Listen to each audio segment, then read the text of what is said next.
Saudi आने के बहुत सारे वीज़ा कैटेगरीज हैं। तो आज शहनवार भी है यहाँ पे, तो एक डिस्कशन करेंगे कि कैसे कौन कौन से वीज़ा कैटेगरी हैं जिससे आराम से सऊदी अरेबिया आया जा सकता है। आपका भी ओपिनियन लूँगा, अपना राय दीजिएगा, है ना। बिल्कुल। मैंने बहुत सारे वीडियोस इस वीज़ा कैटेगरी के बारे में बताए हैं और क्या दोनों में एडवांटेजेस हैं, डिसएडवांटेजेस क्या हैं, मल्टीपल एंट्री के हिसाब से कौन कौन से वीज़ा हैं, सिंगल एंट्री के क्या कॉन्सेप्ट हैं, स्टेप रेट क्या होता है, वैलिडिटी क्या होता है, ये सारी बातें मैंने बताया। वो वीडियोस आप लोग देख लीजिएगा। तो शहनवार ऐसे बहुत सारे वीज़ा कैटेगरी हैं। अगर आपको सऊदी आना है तो आप कौन सा वीज़ा कैटेगरी चूज करेंगे? देखिए, अगर ये डिपेंड करेगा कि उसको रहना कितना दिन। ओके, स्टे पीरियड पे डिपेंड करेगा। Very good. सेकंड, अगर मान लीजिए स्टे पीरियड कम है तो उसके लिए अभी तो बेहतरीन वीज़ा है, खास करके मुस्लिम्स के लिए उम्रा वीज़ा, है ना। पहले 1 महीने के लिए आता था, अब वो 90 डेज कर दिया सऊदी गवर्नमेंट ने। उसके लिए डॉक्यूमेंट क्या चाहिए? कुछ भी नहीं, सिर्फ पासपोर्ट और फोटो दे दो स्कैन करके, 4 से 5 घंटे में वीज़ा अप्रूव हो जाता है।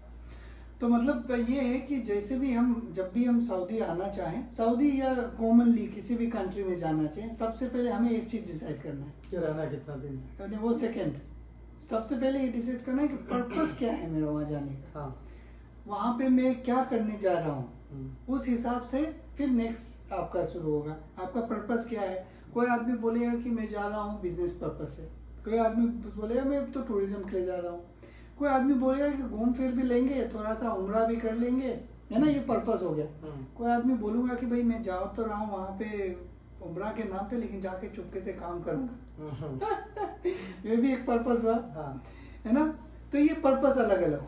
जब आपका पर्पस क्लियर हो गया, इसके बाद आप ये देखते हैं कि कौन सा वीज़ा कैटेगरी मेरे पर्पस को सर्व करता हो, बिल्कुल, जो कि इजी हो, कम कॉस्ट में हो, है ना। अब मान लीजिए सऊदी अरेबिया जो लोग आते हैं वो मोस्टली कौन से काम के लिए आते हैं? मुझे लगता है 3 कैटेगरीज के होंगे ब्रॉडली। एक होता है वर्क के लिए आता है, एक होता है अपने परिवार वालों से मिलने के लिए आता है, फैमिली वाले से मिलने के लिए, तीसरा आता है बिजनेस, टूरिज्म और उम्रा। ये 3 ही तरह के कैटेगरीज होते हैं, राइट। बिल्कुल। वर्क वाला तो छोड़ दीजिए, उसका अलग प्रोसेस है, अलग पैरामीटर है। जो फैमिली विजिट वीज़ा है उसमें आपका पर्पस अगर ये है कि परिवार से मिलना है, तो उसकी भी कुछ रिक्वायरमेंट्स है। नंबर 1 रिक्वायरमेंट्स कि आपका कोई परिवार वाला यहाँ होना चाहिए जो आपको स्पॉन्सर करे और आपको वीज़ा इन्विटेशन दे, राइट। इसके बाद रेस्ट ऑफ द प्रोसेस आपको इंडिया में कंप्लीट करना है। अगर आपके पास कोई यहाँ पे पहचान वाला नहीं है तो इन्विटेशन नहीं देगा, तो आप वो वीज़ा कैटेगरी नहीं ले सकते। फिर आप ये सोचेंगे कि बहुत सारे यूट्यूब में लोग ये बता रहे थे कि भाई एक वीज़ा कैटेगरी है पर्सनल विजिट वीज़ा वो ले लो, कोई आदमी का जरूरत नहीं है ना। सऊदी अपने नाम से दे देगा। वो भी एक वीज़ा कैटेगरी है, वैलिड है, सही बात है, लेकिन वो वीज़ा कैटेगरी पे वीज़ा अब प्रॉब्लम होना स्टार्ट हो गया। वीज़ा इशू नहीं होता है, ओके। तभी भी आप वीज़ा लेना चाहें तो आपको दे दिया जाएगा इनविटेशन, लेकिन वीएफएस में पता नहीं कुछ लोग सेटिंग से कर रहे हैं कि क्या कर रहे हैं यार। सेटिंग्स में तो आदमी कुछ भी कर सकते हैं, है ना। सेटिंग्स जहाँ है वहाँ कुछ भी कर सकते हैं, लेकिन जो हम बात बता रहे हैं वो ये कि जो एक्चुअल प्रोसीजर के थ्रू जाएगा तो वीएफएस वाले कई लोग ये बताते हैं कि पर्सनल विजिट वीज़ा वाला का एप्लीकेशन लेते नहीं है, और अगर लेते भी हैं तो वो शायद रिजेक्ट हो जाता है, अभी नहीं हो रहा। हाँ।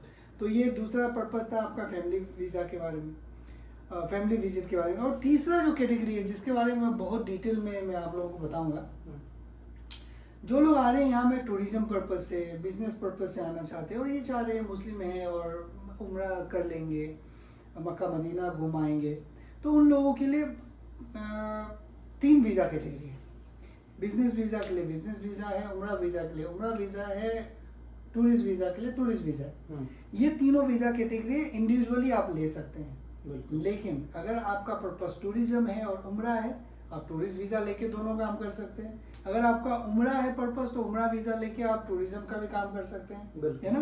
तो यहाँ पे आपको एक डिसीजन लेना पड़ेगा कि कौन सा वीज़ा कैटेगरी आपके नंबर ऑफ एंट्रीज को फुलफिल कर रहा है, स्टे पीरियड्स को फुलफिल कर रहा है, और आपका जो फाइनेंशियल ऑब्लिगेशंस है उसको मिटिगेट कर रहा है, कंप्रोमाइज कर रहा है। अच्छा, बहुत लोगों को रंजन भाई टूरिस्ट वीज़ा और ये उम्रा वीज़ा, इसमें कंफ्यूजन रहता है। क्या कंफ्यूजन रहता है? क्या कंफ्यूजन होता है? जैसे उम्रा वीज़ा सिंगल एंट्री वाला होता है। सिंगल एंट्री मतलब एक बार आप आए, एक बार आके निकल गए तो दोबारा उसका यूज नहीं कर सकते। करेक्ट। 90 डेज उसका भी स्टे वैलिडिटी रहता है, 90 डेज से पहले जाना है। अभी क्या है कि कोई भी एयरपोर्ट पे आप आ सकते हो उम्रा वीज़ा में। करेक्ट। पहले क्या होता था, पार्टिकुलर आपको जद्दा या फिर मदीना आना पड़ता था। ये लोगों में अभी भी मिसअंडरस्टैंडिंग है। वहीं पे टूरिस्ट वीज़ा की मैं बात कर रहा हूँ। उम्राह तो कोई भी वीज़ा में आके कर सकते हो, चाहे बिजनेस वीज़ा पे हो, टूरिस्ट पे हो, फैमिली पे। उम्राह करने के लिए कोई रिस्ट्रिक्शन नहीं है। हज नहीं कर सकते, हज के लिए पार्टिकुलर हज का वीज़ा माना होता है। टूरिस्ट वीज़ा का जो स्टे वैलिडिटी है रहने का, वो 90 दिन का ही रहता है।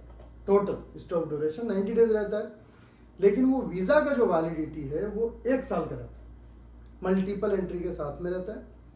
मल्टीपल का मतलब ये होता है कि आप कई बार उस वीज़ा से आ जा सकते हैं। मल्टीपल एंट्री का मतलब ये रहता है। तो स्टे करने का जो वैलिडिटी है वो 90 डेज है। मतलब क्या है कि टूरिस्ट वीज़ा अगर आपने लिया है, एक बार आप आए, 10 दिन रह के गए, सऊदी से चले गए, उस वीज़ा में फिर आप आ सकते हैं। आपके पास रहने के लिए 80 दिन और बचा, याद रखिए, क्योंकि आपने 10 दिन यूज़ कर लिया, टोटल 90 डेज ही रह सकते हैं। तो ये जो है बहुत सारे लोगों को पता नहीं रहता। वो लोग सोचते हैं कि 1 साल का वीज़ा है, हम इसको 90 दिन के बाद बढ़वा सकते हैं, फिर नहीं बढ़ता है। कई लोग इधर ही बहरीन से बढ़ाएंगे, ये सोच करके उन पे ओवर स्टे का फाइन आ जाता है। यही सवाल मैंने पोस्ट किया था, पोल करा था, कम्युनिटी पोल। उसमें लगभग 80% लोगों ने गलत जवाब दिया कि वही टूरिस्ट वीज़ा का जो स्टे पीरियड का जो कैलकुलेशन है और बाकी वीज़ा कैटेगरी का वो अलग कॉन्सेप्ट है ना, कि वो आप 1 साल में 90 दिन ही रोक सकते हैं, चाहे वो एक बार में रुके या ब्रेक करके। तो मैं आप लोगों को बता रहा था कि आप अभी ये वीज़ा चूज़ करेंगे जो आसान हो, कम पैसे में आए और आपके पर्पस को भी सर्व करे। पर्पस क्या है? आपको उम्रा करना है या फिर टूरिज्म करना है, तो बिजनेस एक्टिविटी करना है। और वो वीज़ा आपके रिक्वायरमेंट के हिसाब से मल्टीपल चाहिए या सिंगल एंट्री चाहिए, आपको कितना दिन रुकना है, वो आपका रिक्वायरमेंट एक बार आप फाइनल कर लिए। तो मुझे लगता है अगर आपका सिंगल एंट्री का रिक्वायरमेंट है और 90 दिन से कम ही रुकना है आपको, है, तो सबसे बेस्ट वीज़ा कैटेगरी जो है उम्रा वीज़ा है मुस्लिम्स के लिए। क्यों? उसमें ना तो आपको VFS ऑफिस जाना है स्टम्प करवाने के लिए, ना तो आपको फिजिकल पासपोर्ट लेके VFS में सबमिट करना है। कुछ कैटेगरीज है, कुछ लोग ऐसे हैं जिनको भेजना पड़ सकता है, लेकिन मैक्सिमम लोगों को नहीं। ओके, बस आपको करना क्या रहता है उम्रा वीज़ा में, अपना पासपोर्ट का फोटो कॉपी और एक फोटोग्राफ्स अपने चेहरा का भेज दीजिए, पेमेंट कर दीजिए, 1 दिन के अंदर आपको वीज़ा और इंश्योरेंस दे देता है। नेक्स्ट दिन आप टिकट लीजिए और ट्रैवल कीजिए। और इसमें क्या है, रिजेक्शन का भी खतरा 1% भी नहीं रहता उम्रा वीज़ा में।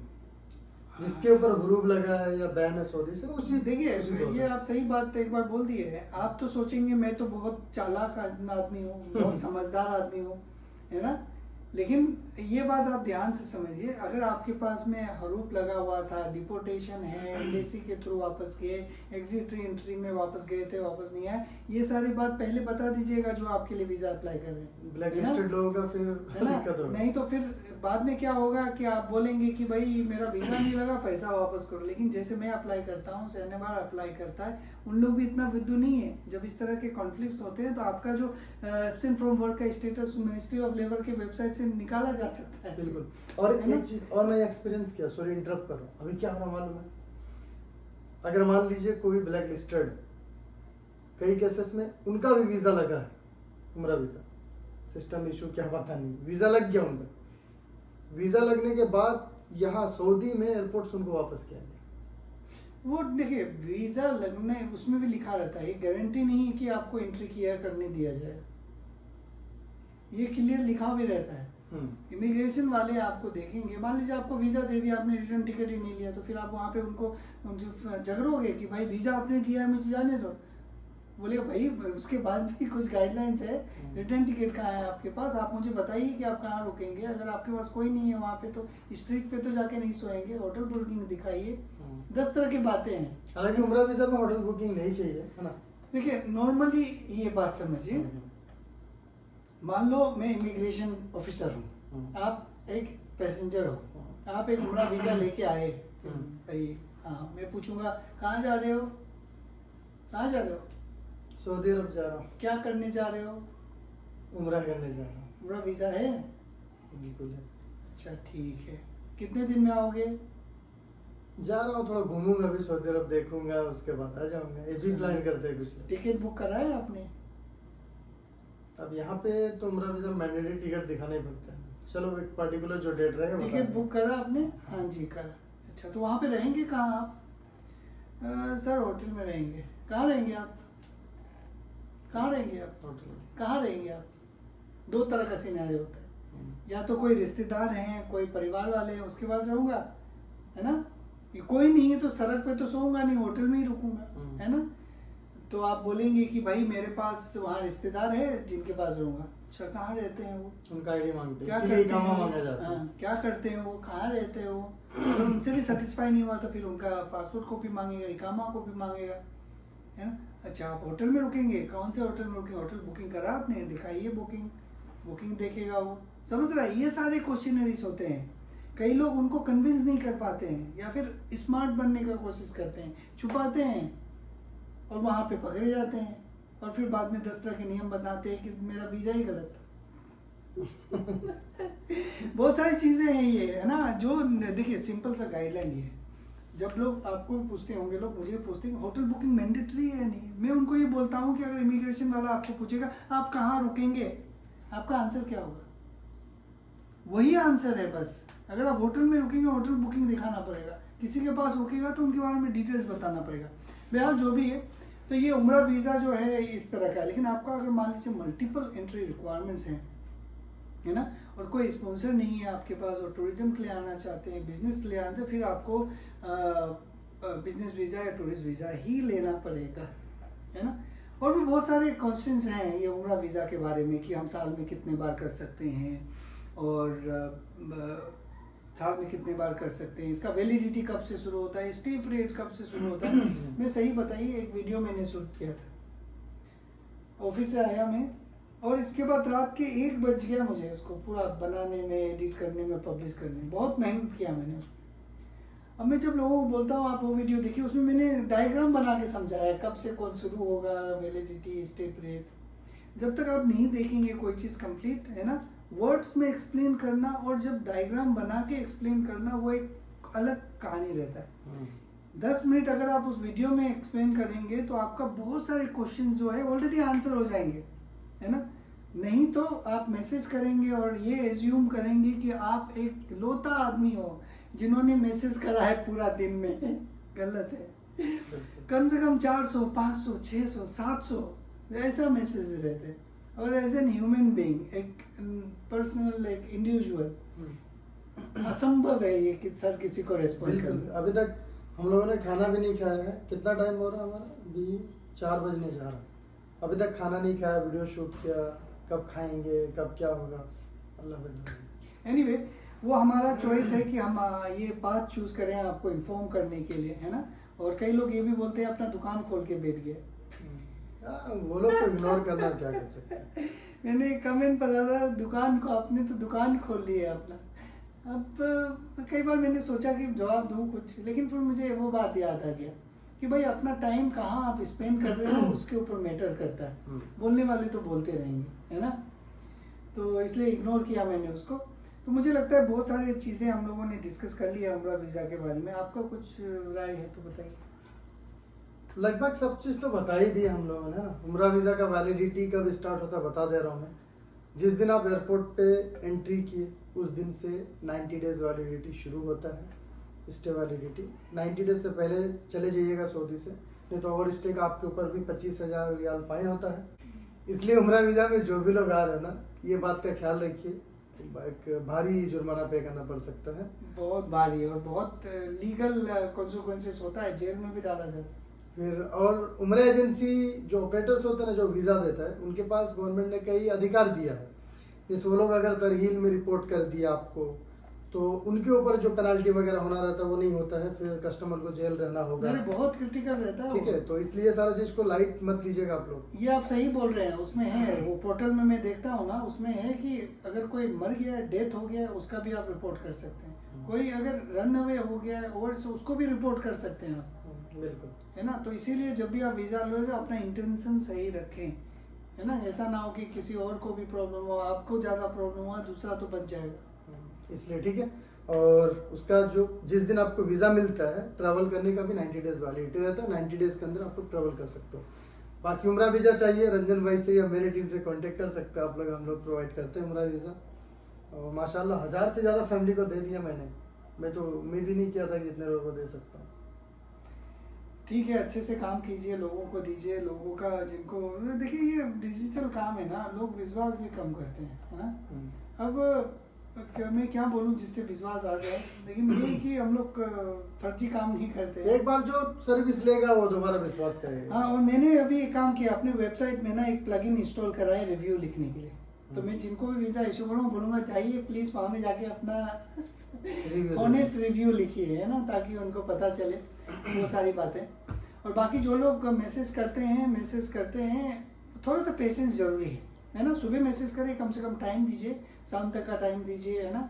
एक बार रिमाइंड कर दीजिए तभी। अभी जैसे कि मान लीजिए मैसेज करा, अभी उसका सॉल्यूशन चाहिए, वो रिलेशनशिप बिगाड़ता है आपका और हमारे बीच का दोनों। तो anyway thank you very much इस वीडियो में जो आपने पार्टिसिपेट करा। ये वीडियो शायद मेरे और आपके चैनल दोनों में ही पब्लिश करेंगे।